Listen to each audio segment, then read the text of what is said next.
Erin was in trouble. She had no money, no job, no husband, and 3 young children. Life is difficult when you are a single mother. But Erin loved her young family, and she wanted to make their lives happy and comfortable. Day after day, she read the local newspapers and called about jobs. But every phone call and every interview was unsuccessful.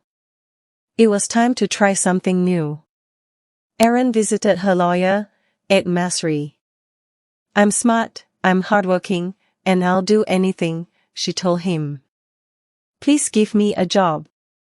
It was a strange way to find employment, but Erin did what she had to do. She wanted to be a good person and a good mother. Erin was not like the other office workers. She didn't always speak politely, she didn't wear dark suits, and she fearlessly gave her opinions. She worked hard, organizing papers into piles and boxes every day. But the work was dull for a smart woman like Erin. Soon, she started reading some of the letters in the lawyer's files to make her days more interesting. Erin was a careful worker, and she wanted to do her job well. One day, she found some people's health records in the same box as their property documents. This was unusual. Why are these together? She wondered. Maybe there's a mistake. She started examining the large box of papers one page at a time. It appeared that a large electricity company, Pacific Gas and Electric Company, PG&E, wanted to buy hundreds of houses in the small town of Hinckley, near their electricity station. But why? More importantly, why were the homeowners' health records in the same files? It was a mystery. Erin couldn't sleep that night. She was worried. Did PG&E want to hide something? Were the people of Hinckley safe? Erin was already a busy woman with her own problems. She had little time to worry about others. But deep inside, Erin felt something was wrong. Could she solve the mystery? She needed more information. The next day, she spoke to her boss, Ed. With his help, Erin started digging deeper into the documents. She discovered more and more strange papers in the Hinckley files and realized that something serious was going on. She loved her family and wanted to spend more time with them. She wanted to see her children grow up. But the people of Hinckley were very sick, and only Erin seemed to know about it. She wanted to help. So she bravely decided to investigate the Hinckley mystery, alone. Erin visited residents in Hinckley and asked them about PG&E, their homes, and their health. She was determined to uncover the truth. Erin was not a lawyer. But she was friendly, curious, and sincere, and the people of Hinckley liked her. They told her PG&E was a good company. It made their water safe, paid for their medical tests, and offered good jobs. But Erin wasn't so sure. Erin always got what she wanted. Now, she needed help and information. She was working alone, but that didn't stop her. She contacted scientists, doctors, and lawyers. She spoke to anyone who might help her, and every day she worked hard. At last, she found the key piece of information she needed. PG&E was poisoning the water near Hinckley. PG&E was one of the largest and most trusted companies in the US. But Erin realized they had been lying.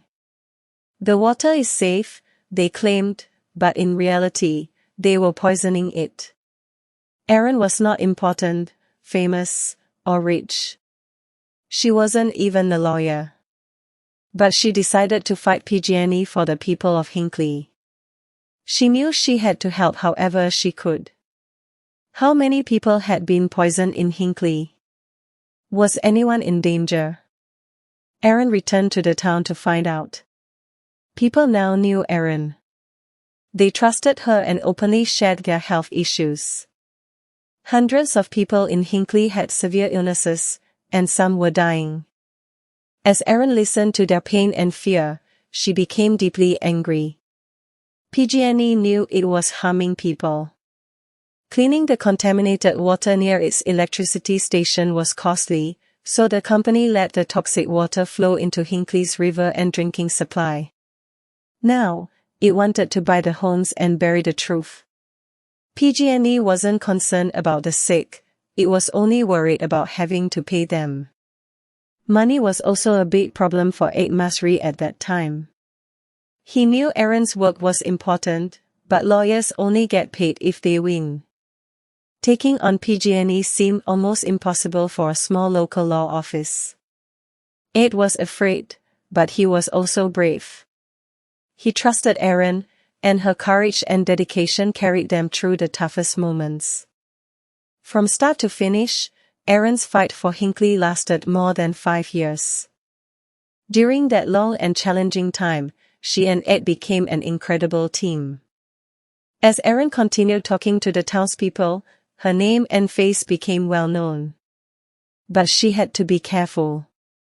She didn't want PG&E to discover her investigation. As more residents shared their stories, Erin gathered the necessary evidence. She worked longer and harder every day. Despite still having a family to care for, she knew urgent action was needed. Finally, it was time to confront PG&E. From their small office, Erin and Ed sent out 634 legal notices to PG&E's massive legal team. It was bold, but was it foolish? PG&E was a powerful opponent. Could Ed's firm survive? When PG&E received the notices, their lawyers immediately recognized the threat. The sick people of Hinckley were demanding massive compensation. More lawyers joined both sides of the case. The lawsuits became too big for Erin and Ed alone. But Erin never stopped working. The Hinckley residents were now her friends. She truly cared about them and knew more about their lives than anyone else. So Erin, Ed, and lawyers from other firms joined forces to fight for Hinckley. After months of intense effort, top lawyers in expensive suits gathered in a small courtroom. PG&E executives sat nervously, trying not to show fear. Erin felt anxious and excited.